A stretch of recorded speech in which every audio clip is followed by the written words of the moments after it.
Hello everyone, hi friends, welcome to my channel.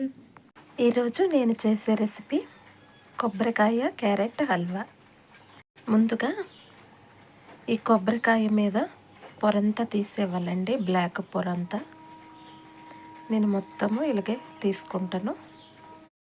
Carrot ఒకటి తీసుకున్నా, carrot పై పొర మొత్తం ఇలాగే తీసుకోవాలి. కొబ్బరికాయ కట్ చేసుకుంటున్నా, ఇలా పొడవుగా కట్ చేసుకుంటున్నా, ఎందుకంటే నేను మిక్సీ పట్టేసుకుంటున్నా, అందుకేనండి. అలాగే క్యారెట్ కూడా కట్ చేసుకుంటున్నా.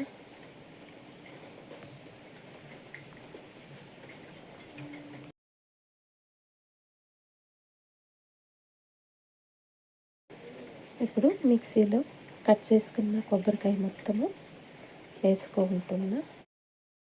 మిక్సీ పట్టేసుకున్న తురుము వేరే బౌల్లోకి షిఫ్ట్ చేసుకుంటున్నా. కట్ చేసుకున్న క్యారెట్ ముక్కలు కూడా మిక్సీ పట్టేసుకుంటున్నా. క్యారెట్ తురుము కూడా వేరే బౌల్లోకి షిఫ్ట్ చేసుకుంటున్నా. ఇప్పుడు కడాయి పెట్టేసుకొని కొంచెం నెయ్యి వేసుకుంటున్నా.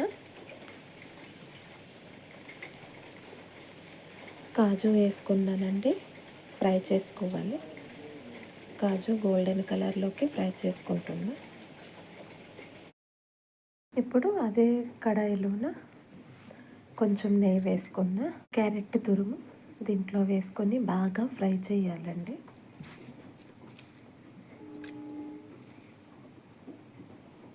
ఎంత బాగా ఫ్రై అయితే అంత బాగా టేస్ట్ వస్తుందండి, హల్వా టేస్ట్.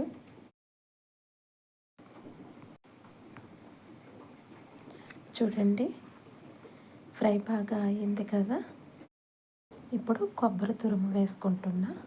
కొబ్బరి తురుము డీప్ ఫ్రై చేయకూడదండి, బాగా ఫ్రై చేసిస్తే కొబ్బరి తురుముకున్న టేస్ట్ పోతుందండి, మనకు ఆ ఫ్లేవర్ తెలియదు.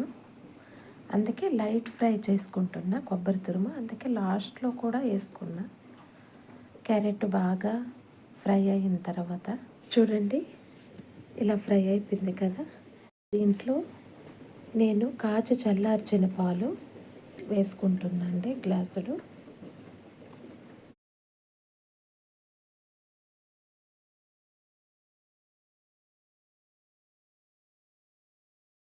బబుల్స్ లాగా వస్తున్నాయి కదా, చీనీ వేసుకుంటున్నా.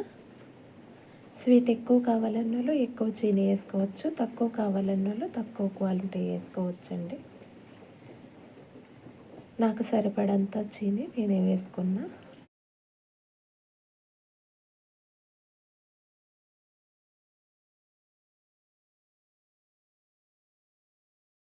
హల్వా రెడీ అయిపోయిందండి.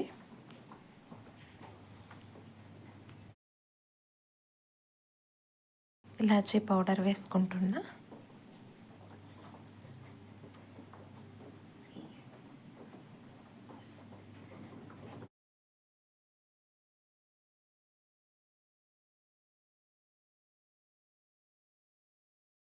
కాజు వేసుకున్నాను. Please like and subscribe. మళ్ళీ ఇంకో రెమెడీతో మీ ముందుకు వచ్చేస్తా. Bye bye.